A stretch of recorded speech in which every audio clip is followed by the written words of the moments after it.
Tonight at 6, former President Donald Trump is headed to New York for an expected arrest. More on the indictment and what could come. It's officially April and the first Earth Month event is taking place right behind me. Get a look at the newest art gallery in Kent. We came back from spring break to sunny skies and warm temperatures. I'll let you know what to expect for the rest of the week later on. And today is the day that we celebrate a special sweet treat that is as tasty as it is elegant. All these stories and more as TV2 News starts right now. This is TV2 News.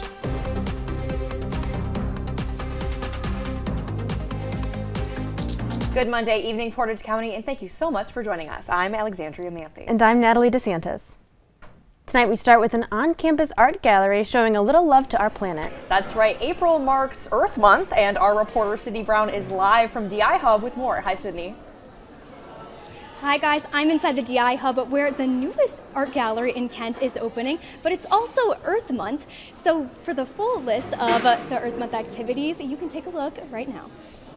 April is here, but so is Earth Month. On campus, staff and students are collaborating to spread more awareness about our planet and our environment. The theme actually comes to us from the National Earth Day organization, and it is Invest in Our Planet. And the idea is that all of us, individuals, businesses, governments, that we all need to work together to invest in a planet that is clean and healthy and fair for everyone. Events throughout the month of April will range from a book club to a campus-wide Earth Fest. The Earth Month Planning Committee has been busy at work for months, and we have over 30, departments, student organizations, offices around campus, but also all of those different partners and others around campus are also doing things for Earth Month. Kicking off the environment-conscious events this month is a new art gallery in the Design Innovation Hub focused on the history of wetlands in Kent. This is campus. I'm looking north towards kind of if I was on 261, that this is the Police Hill and the Hillel Hill is right here. And Taylor Hall and the pagoda are right in this location. Some of these low points are where some of the original wetlands were on campus. But this exhibit just scratches the surface of all the initiatives set for this month. The idea of focusing on campus as a place to learn about the environment. So do you really need to go abroad or very far away at all in order to learn about changing views? Something that we walk past, we walk past that parking lot that used to be Blackbird Lake every day, and we don't think about what happened there and how we could learn from that in terms of changing how we appreciate the environment. The Drain the Swamp Art Gallery by the Center for Ecology and Natural Resources Sustainability hopes to impact the community. I would just encourage people, check out the list of events. Hopefully there's something you'll find that's interesting and that just connects to you personally, and check it out and get involved, and we'd love to see you. We'll wrap up on April 22nd or Earth Day, but until then, for the full list of activities in Kent, go to our website kentwire.com. Reporting live inside of the DI Hub, I'm Sydney Brown, TV2 News. Thanks, Sydney. Whether your bracket is still going or already busted, the Flash's Activity Board is inviting you to a March Madness watch party. The party is today from 9 p.m. to 11 p.m. for the championship game. Students will be gathered at Tahini in the Rathskeller. There will be food, door prizes, and raffles. Kent State guard Sincere Carey has officially declared for the 2023 NBA Draft. Carey expressed his love and gratitude for his coaches, teammates, and family in a statement on Instagram before he made the announcement. Last year, Carey entered the draft, but because he did so without an agent, he was able to return to Kent State and play with the Golden Flashes in a banner season.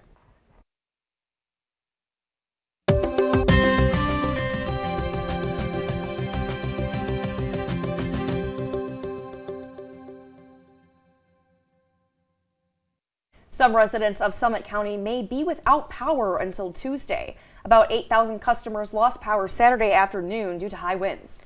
Wind gusts reached 70 miles per hour in some places, according to the National Weather Service in Cleveland. That's right. Now, I'm wondering, how long this is going to keep happening, you know? I know. I have had so many people in my life, like my family, my friends, get affected by it. So lose power. So right. Hopefully it doesn't last. Yeah, Noah, is the high wind's going to keep lasting? So for the next couple days, be careful out there. These winds can be continuing. But today was nothing short of beautiful here in Kent. It's safe to say it finally feels like winter's behind us. Let's take a look at what it's like right now and how the weather's going to be looking tomorrow. As we can see, it's 63 degrees, and it feels like 63 degrees out there. The dew point today was 37 degrees, and we have a bit of wind out there with us still south to the southwest at 6 miles per hour.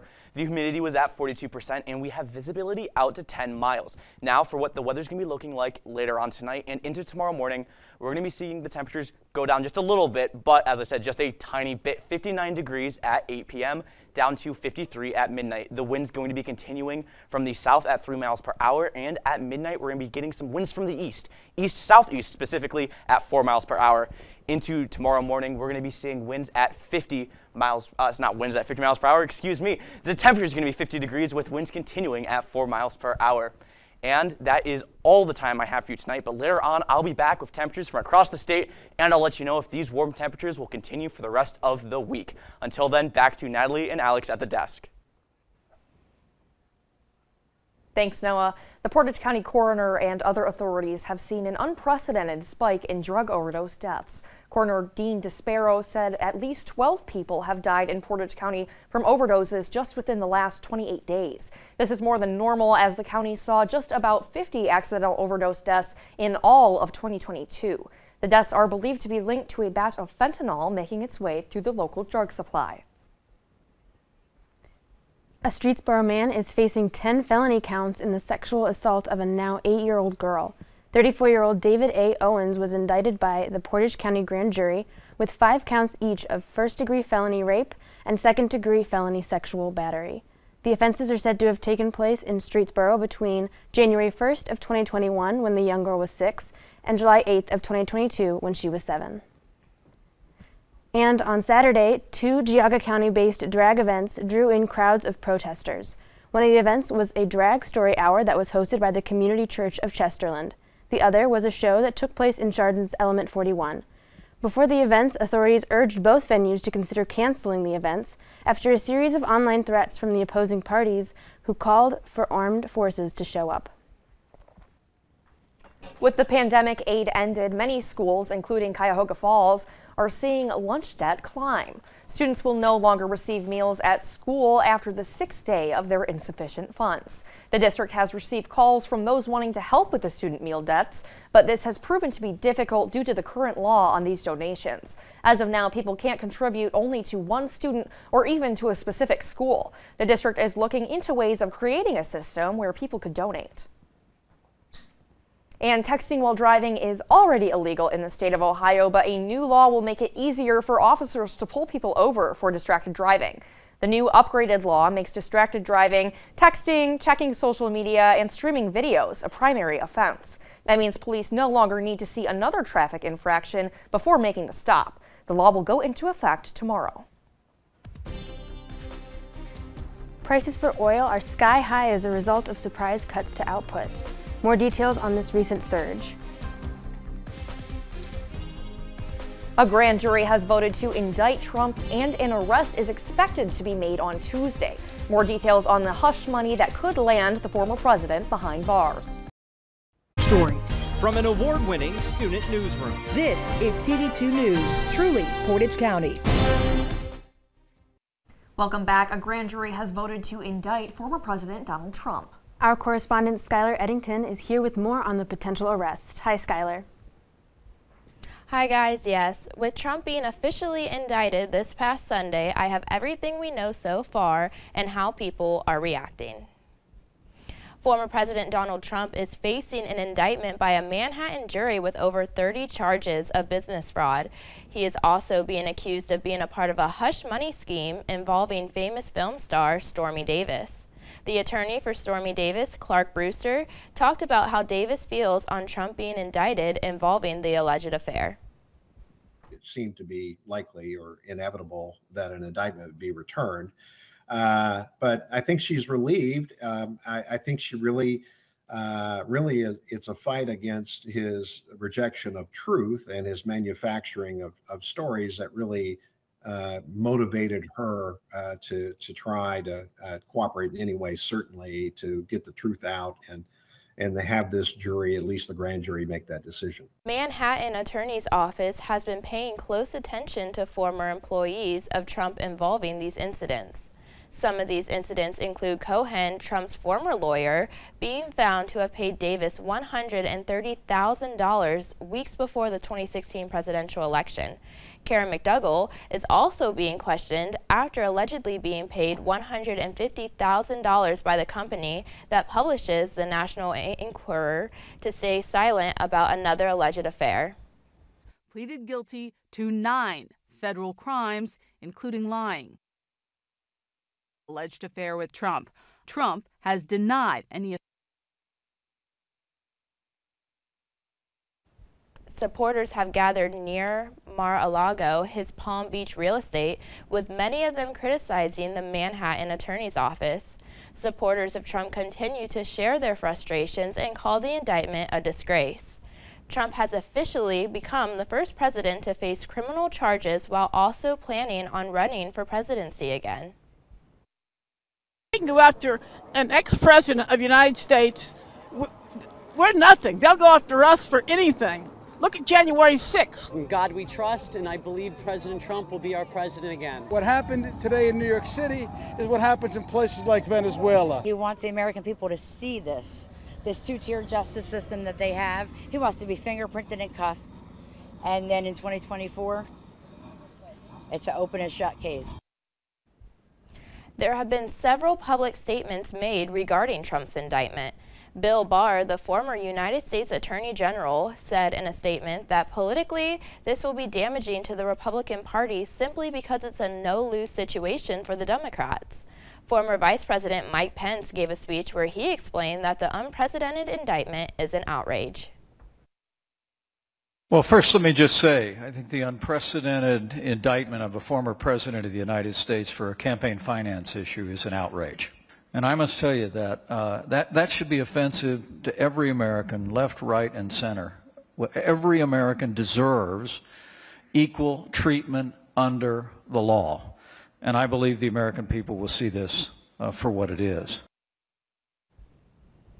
After Trump called for protests regarding his arraignment this Tuesday, the Manhattan Criminal Court has begun precautions to secure the building. Road closures are to be expected along with barricades around the courthouse. In the meantime, Trump's advisors are considering asking for a change of venue if the arraignment doesn't go his way. They believe that if he stays in New York, he will not receive a fair trial. Thank you, Skylar. And now, with Trump being indicted, can he still run for president in 2024? Yes, so Trump is still able to run for the 2024 candidacy and can win. The U.S. Constitution doesn't stop someone charged of criminal activities to no longer run for presidency. Even going as far as if Trump were to win the presidency but is in jail, media sources, including PBS, he could possibly run the country from his cell. TV2 and Kent Wired will stay up to date on all of the latest with this ongoing story.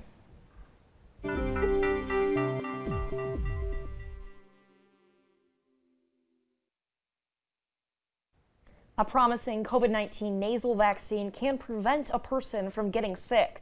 That's according to scientists in Germany.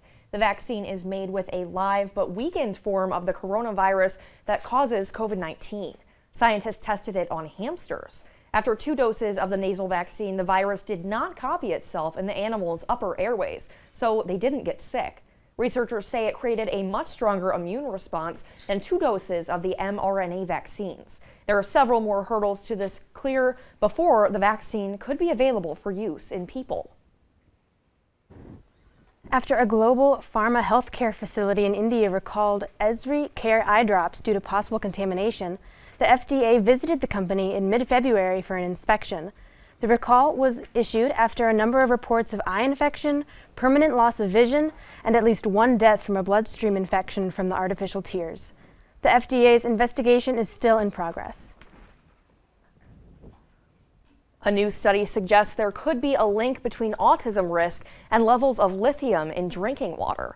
Lithium is a rare earth metal found naturally in some food and groundwater. The study, published Monday in the Journal of JAMA Pediatrics, found a small association between the mental and autism diagnosis in Denmark. The study found a moderately high risk of autism spectrum disorder in children born to pregnant people exposed to tap water with higher levels of lithium. Experts caution that this association does not show a direct link between autism and lithium, and more research is needed. The NASA crew who will be taking on the first moon mission in 5 decades was revealed today. The members of the Artemis II crew are NASA's Reed Wiseman, Victor Glover, and Christina Koch, and Jeremy Hansen of the Canadian Space Agency. The mission is expected to last 10 days, and the plan is to circle around the moon in a radius so big that it could be the farthest distance any human has traveled in space.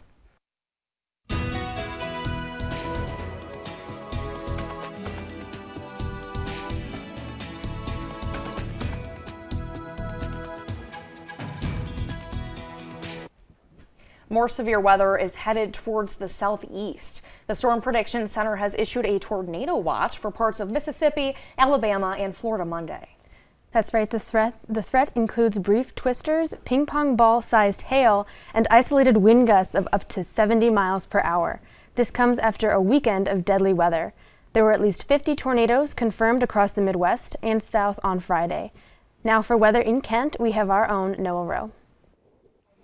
Welcome back, Portage County, to the rest of tonight's weather forecast. To start off, let's take a look at temperatures across northeast Ohio. As you can see, we have our lowest temperature of the day, spoiler alert, is 58 degrees in Cleveland. We also have 61 in Ashtabula as well as 64 in Sandusky. We have 64 in Mansfield and 65 in Worcester. And moving to where I was blocking, we have right here in Kent, we are at 63 degrees, 67 in Youngstown, and 65 in Canton. That makes Youngstown our warmest place in the area.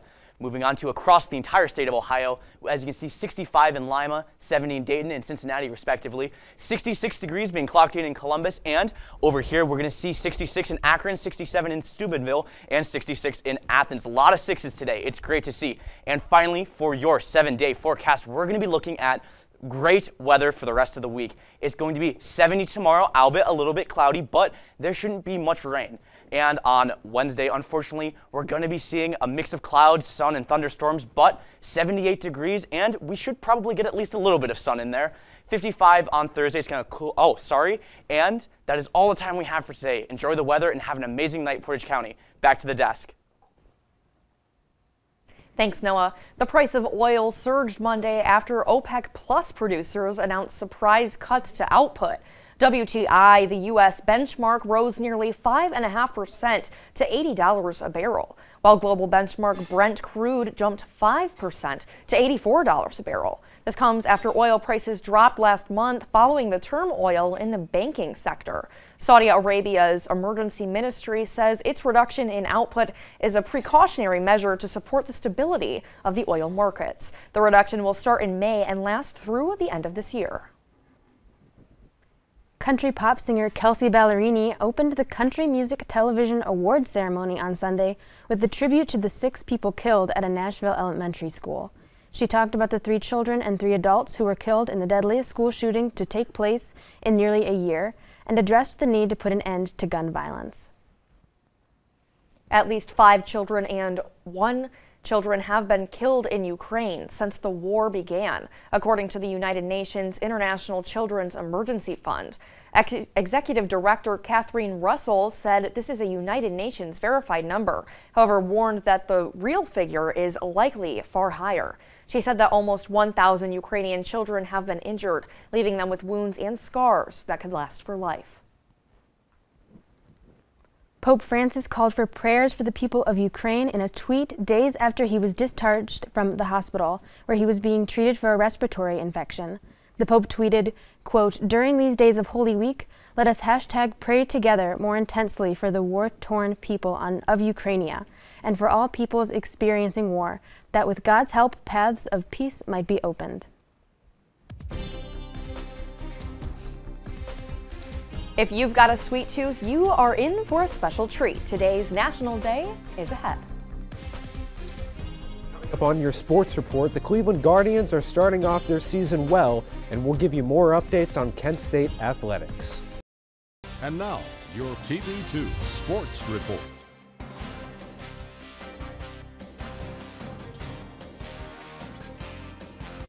Good evening, everyone in Portage County. Dom O'Brien here, and welcome back to another sports report. A lot has happened during this spring break, so let's break it down one at a time. We'll talk first about the two seniors from the KSU men's basketball team, and they will be putting their name into the 2023 NBA draft. Sincere Carey and Myron Thomas have announced on social media that they are declaring for the upcoming NBA draft. Carey and Thomas will continue to take their talents to the next level after a superb season, helping their team get to an NCAA basketball championship appearance and their best record since 2008. Both will train for the draft, which will take place on June 22nd. The Golden Flashes men's baseball team finished their weekend series 2-1 against the Toledo Rockets, where they swept a doubleheader on Sunday. Following their one-run loss on Friday, Kent State took over on Sunday, winning their first game 6-3 and their second game 7-6 with a walk-off walk. Joe Whitman matched the season high with 11 strikeouts in the first game Sunday. Ben Cruikshank and Aaron Chalice combined for 12 strikeouts in the second game to help them elevate to an 18-9 record. The Kent State cheer squad and dance team are having their national showcase send-off tonight at 7 p.m. in the Mack Center. The NCAA and NDA College Nationals are being held from April 5th to the 9th in Daytona Beach, Florida. In 2022, the Kent State Golden Flashes placed 13th in Division 1A cheer with a 90.22 overall score, while Division 1A dance team finished 18th with an 87.6 overall score.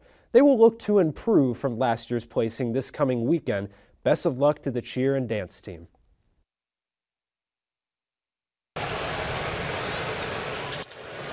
As opening day commenced last Thursday, the Guardians started off their season with a tough loss against the Seattle Mariners 3-0, but bounced back with three straight wins, including an extra inning victory yesterday with a final score of 6-5. The Guardians will then take their 3-1 record tonight at 9:40 p.m. for the start of their three-day series against the 1-2 Oakland A's. That's all the time I have for you today, but please be sure to check out a new episode of Sports Quarter tonight at 8 p.m. For more sports news, I'm Dom O'Brien. David Daniel prepares us to expect the unexpected in tonight's Hollywood Minute. Welcome back. When you walk into a movie theater or turn on your television, you don't always know what you're going to get. David Daniel has two really good examples in today's Hollywood Minute. Welcome and happy midsummer. Skål! April Fools. Moviegoers in New York on April 1st thought they were going to see a director's cut of Ari Aster's 2019 film, Midsummer. Instead, they were the first public audience to see Aster's new film, Beau is Afraid, starring Joaquin Phoenix as a paranoid man whose attempts to get home to his mother result in a series of bizarre adventures. The horror comedy opens in select theaters April 21st. They've got to keep it together before it all comes crumbling down. Your father suffered a pretty bad spinal injury when you all thrashed him around like a rag doll. The new adult animated sitcom Royal Crackers is about family, money, power, and snacks. Series creator Jason Ruiz says he was inspired by the HBO drama Succession. What if you made a show where it was like the stakes were that high about a company, but they were just the most inane, crappiest company ever, and you just treated it with that amount of stakes for the characters, that they just really were fighting over this bar of gold, that to the audience was just like, what are you fighting over? Royal Crackers is now playing on Adult Swim. In Hollywood, I'm David Daniel. It's Monday, and if you're not quite ready to say goodbye to the weekend, how about easing into the week with a sweet treat? Today is National Chocolate Mousse Day, regarded as one of the world's most decadent desserts. Chocolate was introduced in France around the year 1615. About 100 years later, the French developed the process of making mousse. It involves beating eggs or cream to a frothy, airy consistency and then adding ingredients to make it a light, creamy dish. All right, we got any big chocolate lovers here? Absolutely. Yeah, 100%. Oh, I of have a course. big sweet tooth, so that's definitely on my I side. will have to Definitely. read the What about dissenting you? opinion. Not the biggest chocolate fan. I'm gonna be really? honest with you. What's your favorite flavor? Do you have a sweet tooth? You like? Yeah, I'm more of like a peanut butter and pretzel kind of guy, like more of like Okay. the savory. I can savory understand side. it. I can The get into salty it. Yeah, Most salty, definitely. yeah. Like a caramel. For sure. Oh, absolutely, absolutely. Of course, of Yeah, course. what about you? Have you ever had chocolate mousse? Yeah, every once in a while. The only thing I can compare it to right now is my friends just got a new dog and they named him Moose. Fair So enough. it's kind of, That's a good that's the only thing comparison. running through my Yeah. mind. with Is it that. the same type of mousse? Yes, it's actually spelled the same way. So Love yeah, that, love but it, love it. He's very adorable. That's precious. Good. It's precious. Well, that is all the time we have for you today. Thank you so much for joining us. For updates on all of these stories and more, visit KentWired.com. And follow us on social media and all platforms at Kent Wired. I'm Noah Rowe. I'm Dom O'Brien. I've been Natalie DeSantis. And I'm Alexandria Manthey. Have a great night, Portage County.